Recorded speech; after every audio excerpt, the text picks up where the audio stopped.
এশিয়ায় পাকিস্তানে এটা শুধু একটা সংস্থার জন্য।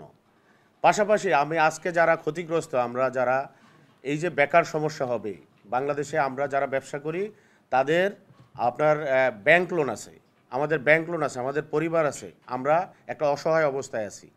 আমাদেরকে একটা সিস্টেমের মধ্যে আনেন। আমরা ট্যাক্স দিতে চাই, আমরা অবশ্যই ট্যাক্স দিতে সিস্টেমে আনেন। যেটা বললাম, সাইফুর রহমান সাহেব 320 টাকা ট্যাক্স দিচ্ছে, ট্যাক্স জমা হয়েছে। আপনারা এমন কোনো কাজ করেন না যেমন বিমানের টিকিটের মতো, বিমানের টিকিট অ্যাভেলেবেল, বিমান খালি যাচ্ছে, আপনারা কি করলেন, বললেন যে কি বলে সিট নাই। এই যে এইটা সিস্টেম, একটা মেমোরি কার্ডের ট্যাক্স ছিল 70 টাকা, কেউ ট্যাক্স দিচ্ছে না। মেমোরি কার্ডের ট্যাক্স যদি 5 টাকা হইতো, কোটি কোটি টাকা ট্যাক্স সরকার পাইতো। আমরা বলবো এইটার সাথে আমরা জড়িত টেকনিশিয়ান। যদি আপনি সিন্ডিকেট হাতে দেন মোবাইল, এই সিন্ডিকেট কোম্পানিগুলা আপনার মোবাইলের সার্ভিস সেন্টার আছে, এই যে হাজার হাজার টেকনিশিয়ান, তারা কোথায় যাবে?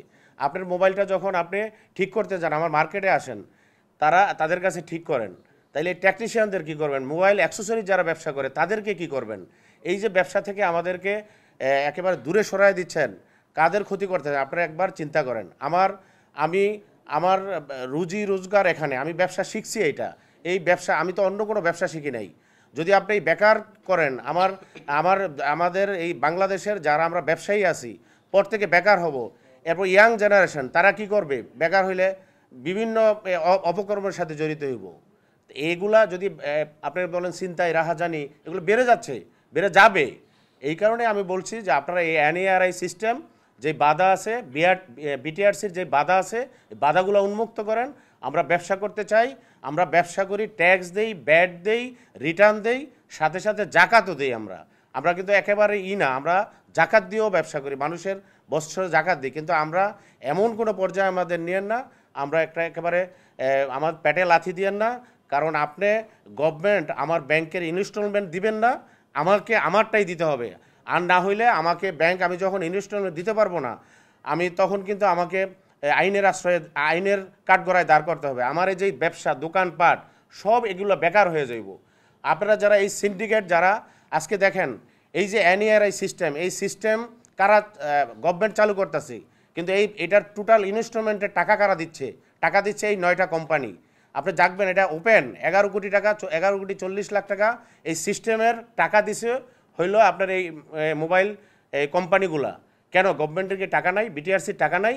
আমরা কেন একজনের টাকা নিয়ে আমরা এই কাজ করতে যাব? আমরা কেন এই লক্ষ লক্ষ লোকের আমরা বেকার বানাবো? আপনাদের এই ইস্যুগুলা বিটিআরসি আমাদেরকে শুভঙ্করের ফাঁকি দিচ্ছে। গত 19 তারিখ তারা আপনার কি বলে একটা গণশুনানি ডাক দিছে, সেখানে তারা একটা ওয়েবসাইট খুলছে। এই ওয়েবসাইটের মধ্যে মাত্র 5 মিনিট খোলা রাখছে যাতে গণশুনানিতে মানুষ রেজিস্টার করতে পারে, কিন্তু আদৌ তারা সেই আমাদেরকে জনগণের জন্য ওপেন রাখে নাই।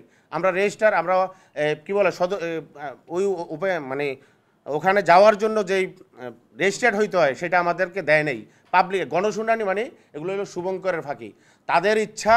বিশেষ করে আমি বলবো যে আজকে আমাদের চিফ অ্যাডভাইজারের সহকারী, যিনি ডাক ও টেলিযোগাযোগ মন্ত্রণালয় আছে, তার যে মনের ইচ্ছা, তার বন্ধুকে সহযোগিতা করবে, যেটা আইটেল ইন্টেল যে মালিক, কি জানি ওনার নাম রেজওয়ান সাহেব।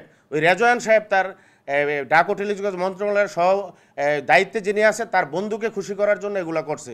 আর এই যে লক্ষ লক্ষ বেকার, এই যে মানুষের যে আহাজারি, এগুলা কি হইবে ভবিষ্যতে, এটা তারা এখনও উপলব্ধি করে না। যখন তাদের সুরসুরি পড়ে তখন তারা এটা, যখন আমরা কালকে ডিবি অফিসে গেছি তখন তারা বুঝছে এটা কি জিনিস। আমরা বলতে চাই যে বাংলাদেশের এই যে ব্যবসায়ীরা, যখন আপনারা বাধ্য করেন না রাস্তায় নামতে, আমরা যখন রাস্তায় নামবো আপনারা মানে টের পাবেন তখন যে বাংলাদেশে কি ঘটে যাচ্ছে।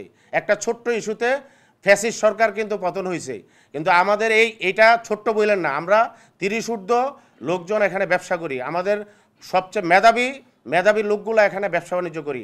আমাদেরকে আপনারা রাস্তায় নামেন না, আমরা যে কোনো পরিস্থিতি, যে কোনো অবস্থায় আমরা কিন্তু যে কোনো কঠোর সিদ্ধান্ত নিতে বাধ্য হবে। আসসালামু আলাইকুম। আপনারা মানুষের বিবেক, আপনারা সমাজের চোখ, আপনারা এই সত্যকে উপস্থাপন করবেন, এই আশা রেখে আমি আমার কথা শেষ করছি।